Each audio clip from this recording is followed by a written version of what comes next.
그러한 세력이 참 보기도 좋고, 그래서 많은 사람들이 칭찬이 자자합니다. 그 중에 이웃에 사는 한 남자가 그 시어머니에게 가서 이렇게 말합니다. 복도 많으세요. 어떻게 그렇게 이쁜 며느리를 얻었어요? 그러니까 이 시어머니가 하는 말이, 아이고 이 사람아, 사람의 속마음을 몰라서 그렇지 가가 그 며느리가 속이 어떻는지 아느냐. 오늘도 내가 들어보니까 이런 노래 부르더라. 너 시험이 당해 약하지 말고 너 시험이 당해 늘 승리하라. 시험을 당해서 약해지지 말고 승리하는 건데, 시어머니가 들어보니까 시험을 당해서 죽는 말고 시험이 당해서 항상 이겨라고 말이에요. 자, 우리의 속마음은 모릅니다. 자, 그러나 주님은 아십니다. 시어머니든지 어머니든지 또 며느리든지 자녀든지 우리의 모든 것은 예수님 안에 있을 때 가장 아름다운 삶이 되고 복된 인생이 되며 주님이 기뻐하는 그런 은총을 누리게 되는 줄로 믿습니다. 그래서 오늘도 우리가 붙잡아야 될 분은 예수님이죠. 예수님이 나를 이끌어 주시고 그 예수님의 손에 붙들림 바 되어지는 이런 은총이 우리 가운데, 예배 가운데 임하시기를 주님의 이름으로 축복합니다. 요즘 사람들은 다양한 직업들이 있습니다. 그런데 지금 참 생활이 어렵고 힘들다 보니까 20대, 30대 베이비시터를 찾는 사람들이 많다 그래요. 왜? 아기를 돌봐줄 사람이 없으니까. 직장에 가야 되는데, 맞벌이 해야 되는데 새벽같이 가야 되잖아요. 시부모님이나 양부모님 계시면 그래도 맡길만 하죠. 얼마나 힘이 듭니까? 요즘 아기 보고 일하고 살아가는 게 보통 어려운 일이 아닙니다. 그런데 형편이 못한 사람들은 어떻게 해서든지 좀 누가 돌봐주고 맡길 만한 사람이 있기를 그렇게 애타게 인터넷에서 보면 찾고 그렇게 합니다. 사람 누군가에게 뭔가 맡길 만한 사람이 있다는 거, 이건 참 도움이 됩니다. 급하고 어려운 일이 있을 때. 요즘 그래서 이런 종류들도 많잖아요. 휴가를 가거나 멀리 가야 되는데 반려견을 맡길 데가 없어요. 그래가 애견 샵도 생기고 막 그럽니다. 생활의 필요에 따라서. 물고기도 뭐 밥을 줘야 되는데 애견 샵은 누가 키 하나 주시면 물고기는 장기가 동안 다 죽어버립니다. 맡길 데가 없어요. 그래서 누군가 돌봐줘야 됩니다. 그렇다면 인생은 누군가가 돌봐주는 사람이 있어야 생활이 평탄하고 또 기댈 데가 있어야 돼요. 어떤 어려운 일이 있거나 힘든 일이 있으면 누군가 나를 도와줄 만한 사람이 있어야 되고 기댈 데가 있어야 모든 인생이 삶이 좀 힘들지만 그래도 순탄해 갈 수가 있겠지요. 아무도 기댈 데 없고 도와줄 데가 없다면 이 사람보다 외로운 사람이 없습니다. 혼자 사는 사람의 가장 두려운 일이 뭔지 압니까? 밤중에 병이 나면 도와줄 사람이 없다는 거예요. 무섭기도 무섭지만 병들거나 몸이 아프기 시작하면 갑자기 옆에서 아무도 도와줄 사람이 없다.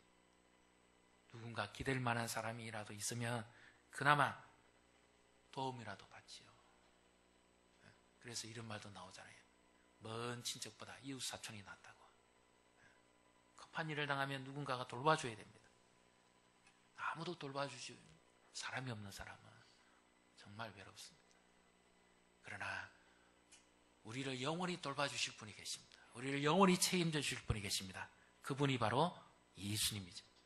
예수님 우리의 몸과 마음, 영혼까지 돌보시고 우리의 삶 전체를 돌봐주시고 책임져 주신다는 사실을 믿으시기를 바랍니다. 오늘 본문은 지난주에 이어서 본문의 연속입니다. 지난주에 인생의 방향을 잘 설정해야 된다 그랬죠. 우리 인생을 예수님께로 맞추고 하나님께로 조절할 때 우리 인생이 표로하지 않고 흔들리지 않으며 바른 길을 갈 수가 있습니다. 신앙도 마찬가지입니다. 신앙의 방향을 잘 설정해야 됩니다. 하나님의 말씀에 따라서 그렇게 바르게 걸음을 내디딜 때 주님께서 도우시고 인도해 가시는 거죠. 이 고향 땅 베들레헴을 떠났던 시어머니 나오미, 그리고 똑같은 형편에 처지죠. 남편을 다 잃어버렸던 모압의 여인들, 그의 며느리들 오르바와 룻. 그래서 이 나오미가 이제는 그곳에서 머문 지 10년 만에 고향 땅으로 돌아가기를 원합니다. 사실은 못 돌아가죠. 인간적으로 보면 돌아갈 수 없습니다. 실패한 인생은 못 돌아갑니다. 근데 이를 인도하시는 이는 하나님께서 그에게 은혜 베푸시기 위해서 그의 손을 지금 이끌고 걸음걸음을 인도해 가시는 거죠. 그래서 이제 오늘은 바로 여기에 이어서 오르바라는 룻의 동서는 못 이기는 채하고 모압 땅으로 돌아갑니다. 그런데 이제 이 시어머니와 며느리 룻이 길을 떠나오면서 서로 주고받고 하는 이야기입니다. 이 나오미가 다시 한번 며느리 룻에게 재차 강건합니다. 아가야, 돌아가라. 나는 이미 늙었다. 그리고 내가 다시 이 밤에 결혼한다고 하자. 그렇다고 하더라도 너희가 그 자녀를 기다렸다가 어떻게 다시 결혼할 수 있겠느냐. 그러니까 너 꿈을 위해서, 너 미래를 위해서 돌아가라. 그렇게 말하죠. 시어머니 나오미의 입장에서는 이 며느리 룻이 얼마나 안타깝겠습니까? 자기 아들도 잃어버린 데다가 이 며느리가 어떻게 살겠어요? 그러니까 그 며느리를 배려하기 위해서 돌아가라고 그렇게 말합니다. 그런데 이 며느리 룻이 시어머니에게 너무나 놀라운 고백을 합니다. 자, 그 내용이 바로 오늘의 말씀입니다. 자, 16절을 우리 같이 읽어보겠습니다. 16절. 룻이 이르되 내게 어머니를 떠나며 어머니를 따르지 말고 돌아가라. 강건하지 마옵소서. 어머니께서 가시는 곳에 나도 가고 어머니께서 머무시는 곳에 나도 머물겠나이다. 어머니의 백성이 나의 백성이 되고 어머니 하나님이 나의 하나님이 되시리니. 아멘. 자, 지금 우리가 조금 뒤집어 보면요, 이 나오미가 룻을 배려하는 마음이 얼마나 큽니까? 그러면 이럴 때는 어떻게 돼요? 룻이 못 이기는 차고 돌아가야 되잖아요. 어머니 따라가면 어떻게 됩니까? 고생입니다. 이건 십자가 지는 거나 마찬가지예요. 자기 꿈과 인생은 다 허비하는 겁니다. 그곳에서 무슨 일을 당할지, 그에게는 이방인의 땅인데요, 얼마나 어렵고 힘들겠습니까? 돌아가야죠. 만약에 이 시어머니 나오미 집에 유력한 집이었으니까 그래도 베들레헴 땅에 뭐 금덩어리가 있거나 뭐 땅이 있거나 뭔가 감춰진 보물이 있겠지. 그래서 따라오는 걸까요? 그래서 동서는 모르고 그냥 갔고 자기는 이제 경쟁자는 물리쳤으니까 어머니 돌아가시면 그건 전부 내 차지다, 이런 마음으로 돌아오는 걸까요? 그런 건 아니겠죠. 정말 시어머니를 향해서 이렇게 고백하고 사랑할 수 있는 며느리 있다면 얼마나 좋을까요? 이런 여인이 있다면 며느리 삼고 싶으시겠죠? 얼마나 좋습니까? 어머니를 위해서 기꺼이 희생하고 헌신하고 모든 것을, 자기의 생명을 다 바쳐서라도 떠나가지 않겠다. 그러니까 이런 고부관계 같으면 얼마나 복이 있을까요? 얼마나 좋습니까? 한 여인이 정말 시집 와서 사는 것은 참 외롭고 힘든 일입니다. 요즘은 그래도 교제하고 연애해서 결혼을 많이 합니다만은 또 한때는 또 선도 많이 받잖아요. 근데 옛날에 분들은 어떻게 결혼하십니까? 서방님 얼굴도 모르고 시부모님의 강요에 이끌려서 시집 가잖아요. 본 적이 있습니까? 들어본 적이 있습니까? 어느 마을에 누구라고만 알지 전혀 모르잖아요. 여인의 인생은 그런 거 아닙니까? 그래, 여인의 인생은 노래도 많이 나오잖아요. 여자의 인생이라고. 네. 남편 따라서 살아가야 되는 인생이 여인의 인생입니다. 알기를 합니까? 어떤 일을 당할지. 그렇잖아요. 바로 이 지금 오늘 이 본문에서 룻이 시어머니에게 고백한 이 자신이 전적으로 따르겠다는 이것이 바로 인생의 위탁입니다. 맡긴다는 겁니다. 위탁은 영어로 토탈 커미트먼트인데요, 전적인 따름을 말합니다. 조금 더 흔들리지 아니하고 굳은 결심을 하고 그가 따라가는 거죠. 한번 보십시오. 18절 우리 같이 읽습니다. 나오미가 룻이 자기와 함께 가기로 굳게 결심함을 보고 그에게 말하기를 그치니라. 아멘. 성경이 룻의 교양도 중요합니다. 가르치고 있습니다. 그런데 이거보다는 더 중요한 본질적인 부분을 우리에게 가르쳐 주시는데, 그 의미가 무엇인가 하면 바로 룻의 이 헌신과 희생을 통해서 더 나은 희생과 헌신을 하신 분을 우리에게 나타내 주시기를 원하죠.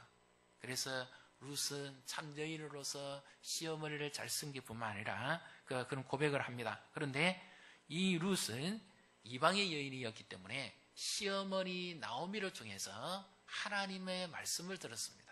그 당시 사사기 시대에 하나님의 말씀이 흔하지 않는 때인데 모압 땅에 이주했던 이 시어머니를 통해서 룻은 하나님을 알았고 하나님의 말씀을 들었습니다. 그래서 지금 룻은 시어머니도 물론 떠나가지 않겠지만 시어머니보다도 그의 인생과 그의 영혼 전체를 맡기고 위탁하는 분이 계시죠. 누굽니까? 어머니의 하나님이 나의 하나님이 되겠고. 믿습니까? 네. 그래서 지금 룻과 나오미의 손을 이끌고 오시는 분은 룻의 효행이 아니고 하나님입니다. 하나님께서 이 불쌍한 영혼 룻과 나오미를 손을 놓치지 않겠다는 말씀이에요. 그래서 그 외롭고 처량한 여인의 손을 붙잡기 위해서 주님이 찾아오셔서 지금 말씀하시는 거죠. 위탁이란 전적으로 맡기고 의지하는 겁니다. 인생이 어렵고 힘든 일 당할 때 누군가 돌봐줄 사람이 없으면 쉽게 넘어갑니다. 하나님께서 처음에 사람을 만드셨을 때는 우리에게 사람에게 모든 것을 관리할 수 있는 이 위탁을 하셨어요. 피조물을, 짐승을, 그리고 하나님과 함께 함으로써 전적인 은혜와 복을 누렸습니다. 이것이 하나님과 동행하는 자의 복이었어요. 그런데 타락한 이후에 이 전적인 위탁이 깨어져 버립니다. 우리는 하나님께 전적으로 우리 자신을 맡기지 못합니다. 왜냐하면 하나님을 잃어버렸거든요. 그리고 내가 원하는 위탁자를 찾습니다. 신을 찾습니다. 오히려 관리해야 될, 지배하고 다스려야 될 자연에게 가서 절을 하고 복을 빕니다. 사람을 위탁합니다. 힘 있는 자를 찾아갑니다. 그러나 그들은 진정 우리를 도와줄 자가 아닙니다. 그래서 참된 위탁자, 진정한 우리의 삶과 영혼과 모든 것을 맡아줄 유일한 한 분, 바로 하나님께서 참된 위탁자를 보내시죠. 예수님이 바로 우리의 삶을 책임지기 위해서 이 땅에 오신 거죠. 그래서 지금 이 나오미의 결단보다도 더 분명한 결단을 하신 분이 예수님입니다. 예수님은 십자가를 지고 가시면서도 결코 흔들리지 않습니다. 누구든지 나를 따라오려거든 자기를 부인하고 자기 십자가를 지고 나를 따를 것이니라. 진정한 위탁이란 예수님께 맡기고 예수님을 따라가는 겁니다. 진정한 위탁이란 남편의 얼굴도 보지 못한 여인이 그 남편을 따라 사는 거예요. 이것이 참된 믿음의 위탁입니다. 그러나 사람들은 전적인 위탁보다는 부분적인 위탁을 많이 요구하죠. 내 생활의 편리함과 나의 도움이 되는 쪽만 선택하려고 합니다. 그런데 예수님은 그런 위탁이 아니라 정반대의 위탁을 하십니다. 자신을 송두리째 내어주는, 그럼으로써 죽은 인생을 살려내기 위한 그런 돌보심과 전적인 위탁을 우리에게 원하시는 거죠. 사랑하는 성도 여러분, 우리 인생 살기 참 어렵습니다. 힘듭니다. 누가 나를 돌봐줄 수 있습니까? 누가 나를 붙들어 줄 수 있을까요? 저는 보지는 않았습니다만 이게 뭔가 해서 이아바 이러길래 이게 뭔가 이랬어요. 알고 보니까 그런 프로도 있더라고요. 이번 주에 아내가 바람핍니다. 왜 그런 게 나오는지 모르겠어요. 여인의 속마음을 비춰주기 위해서 그런지는 모르겠지만 한 가정에 가서 희생하고 헌신하고 섬긴다는 것은 눈물 나는 인생입니다. 어렵고 힘듭니다. 직장에 가서, 예수 안 믿는 직장에 가서 내가 하나님의 미랄이 되고 산다는 것은 참 어렵고 힘든 일입니다. 교회 안에서 하나님의 미랄이 되어서 자기 희생하고 십자가를 지고 산다는 것은 참 어렵고 힘든 일입니다. 누구를 봐야 될까요? 예수님을 보지 않으면 전적 위탁을 할 수가 없습니다. 예수님이 지고 가신 그 십자가를 보지 않으면 결코 우리는 위탁할 수가 없습니다. 예수님의 기도를 우리가 귀 기울여 듣지 않으면 우리는 결코 예수님을 따라갈 수가 없습니다. 그래서 참된 위탁이란 오직 예수님만 보고 가는 거예요. 예수님이 힘이 없어서 십자가를 무능하셔가지고 고난을 받으셨습니까? 아니지 않습니다. 하나님의 뜻을 이루기 위한 이 굳은 결의를 하시고 사람들을 사랑하시기 위해서 그렇게 해야만 하나님의 구원이 임하기 때문에 예수님은 자기를 송두리째 내어주시고 하나님께 맡기신 겁니다. 그래서 우리는 이제 이 며느리 루시 시어머니 나오미에게 한 것뿐만 아니라 이제는 내가 이 하나님을 알았으니까 이 하나님의 곁을 내가 떠나가지 않겠습니다. 전적으로 내가 그 주님만 믿고 따라가겠습니다 하는 바로 이 신앙 고백이죠. 우리 여러분의 삶은 어떻습니까? 우리 성도님들의 삶은 어렵고 힘든 일이 있을수록 십자가를 붙드시기를 바랍니다. 우리 옆에 분 보시고 축복하십시다. 예수님의 십자가를 붙드십시오.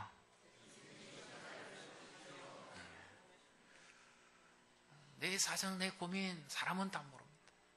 그 모습밖에 모릅니다. 진정한 내 아픔과 힘듦은 예수님만 아십니다. 그 가운데서도 예수님의 십자가를 바라보고 따라가는 자만이 전적으로 우리 자신을 위탁할 수 있습니다. 왜 예수님께서 우리에게 십자가를 지고 따라오라 그럽니까? 십자가는 희생이요, 무거움이요, 고난이요, 어려움입니다. 눈물입니다.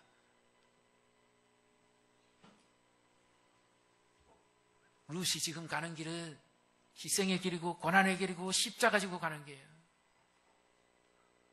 전적으로 하나님만 바라보고 가는 길입니다. 그렇다고 해서 땅이 준비된 것도 아니고 보물이 준비되어 있는 것도 아니에요. 한평생 편히 먹고 마시고 쉴 수 있도록 시어머니가 준비해놓은 것이 하나도 없습니다. 이삭 주우러 가야 돼요. 남의 밭에 가서 하루 종일 땅볕에서 노동해야 됩니다. 그럼에도 불구하고 루시 왜 이런 결단을 합니까? 하나님을 만났기 때문에 그 하나님을 인해서 각으로 돌아가지 않겠다는 거예요. 예수님을 구주로 믿으신다면 이제는 뒤를 돌아보지 마시고 오직 앞만 보고 십자가를 향해서 가시기를 바랍니다. 손에 쟁기를 잡고 뒤를 돌아보는 자는 내게 합당치 아니하다고 예수님 말씀합니다. 진정 주님께 필요한 사람은 오직 앞만 보고 먼저 가신 예수님만 보고 따라가는 사람입니다. 힘들지라도 우리의 십자가를 지고 가는 것이 하나님이 우리에게 원하시는 계획을 이루시는 것입니다. 눈물이 나더라도 하나님의 미랄이 되는 것은 쉽지가 않습니다. 어렵습니다. 교회의 하나님의 미랄, 가정의 하나님의 미랄, 사회의 하나님의 미랄, 직장의 하나님의 미랄, 학교에서 하나님의 미랄이 되는 거 왕따 당할 일입니다. 인정해 주지 않습니다. 그러나 그때마다 꼭 붙드셔야 될 분이 있습니다. 예수님이죠. 예수님이 내가 들리면 모든 사람에게 하나님이 영광을 받으실 것이다. 하나님의 일이 땅에 떨어져서 죽으면 많은 열매를 맺고 죽지 아니하면 그대로 2016년 우리 사랑하는 성도님들이 정말 믿음으로 충성하고 귀하게 섬겨주시는 이 시간들 가운데서 우리 교회가 아름답게 세워지고 있습니다. 우리 장로님들이 얼마나 수고를 많이 하십니까? 우리 교회는 제가 늘 자랑합니다. 우리는 다 약합니다. 다 부족해요. 저도 마찬가지입니다. 우리 성도님들은 얼마나 힘듭니까? 한 주를 사는 것이, 하루를 사는 것이 얼마나 힘들고 어렵습니까? 이럴 때 누가 우리를 돌봐줄 수 있어요? 누가 우리를 전적으로 붙들어 줄 수 있을까요? 주밖에 우리를 도울 자가 없습니다. 하늘에서는 주 외에 누가 내게 있으랴? 땅에서는 주밖에 나의 사모할 자가 없나요? 우리 근사님들도 어제 보니까 그 밤늦게까지 애를 쓰고 수고하시고 몸살이 날 정도로 몸을 아끼지 아니하시는데 이게 하나님의 미랄이잖아요. 십자가를 지대 의미 있게 그리고 참된 희생을 통해서 우리 가정의 부모님들이 그렇잖아요. 어머니가 그렇잖아요. 여인의 인생이 눈물 나고 힘들게 그렇게 희생하고 숨기니까 자녀들이 바른 길을 가고 그렇게 빛처럼 살지 않습니까? 그래서 우리 2016년에 얼마나 수고를 많이 하셨습니까? 힘들고 어려운 일 마다하지 아니하시고 우리 집사님들도 우리 선생님들도 한 영으로 붙잡고 기도하고 하나님 미랄이 되기 위해서 애쓰고 수고한 것이 얼마나 참 힘들고 어려운 일인지 주님은 다 아십니다. 그래서 이제 우리가 하나님 미랄이 되어서 빛의 자녀들처럼 살아가십시다. 진정한 따름이란 예수님을 전적으로 의지하고 가는 겁니다. 이제는 뒤를 돌아보지 않는 거예요.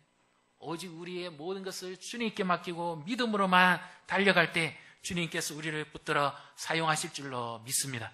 때로는 힘들어도 약해도 주님이 책임지시면 우리는 다시 일어설 수가 있습니다. 옆에 분 보시고 축복하십시다. 주님이 책임지십니다. 주님이 함께 하십니다. 결코 우리는 약해질 수가 없습니다. 나의 앞날이 오직 주의 손에 있기 때문에 그 주님이 우리를 붙잡아 주실 때 십자가를 지고 가는 게 복입니다. 제가 설교할 때마다 복에 관한 말씀 많이 하는데요. 오늘은 좀 다른 복이에요. 십자가가 복입니다. 왜 십자가가 복이에요? 십자가는 피하고 도망가고 벗어버리고 싶은 거 아닙니까? 십자가는 그렇지 않습니까? 희생과 눈물을 강조하고 어려운 일을 강요합니다. 그것이 무슨 복이에요? 그거는 복이 아니라 그거는 힘듦이요 고통입니다. 괴로움입니다. 그러나 예수님과 함께 지고 가는 십자가는 복입니다. 믿습니까? 내가 예수님을 알면 알수록 그거는 내게 복이 되는 거예요. 그래서 루시 시어머니를 따라가게 된 겁니다. 하나님을 알면 알수록 시어머니와 함께 하시는 하나님을 더 알기를 원했던 거죠. 비록 고난이 있고 어려운 일이 있다 손칠지라도 그 하나님이 결코 떠나지 않겠다는 겁니다. 전적인 비탁입니다. 사랑하는 성도 여러분, 어렵고 힘든 일이 있습니까? 말 못할 고민과 갈등이 있습니까? 그럴지라도 주님이 나와 함께 하시는 것을 믿으시고 주의 손을 붙잡고 가시기를 축복합니다. 이것은 잠시고 이제 곧 영광의 날이 오게 될 겁니다. 제가 쉽게 결론을 잘 안 내리는데 루시의 이 전적인 하나님을 의탁했을 때 하나님께서 루시를 어떻게 회복시킵니까? 어떤 약속을 이루어줍니까?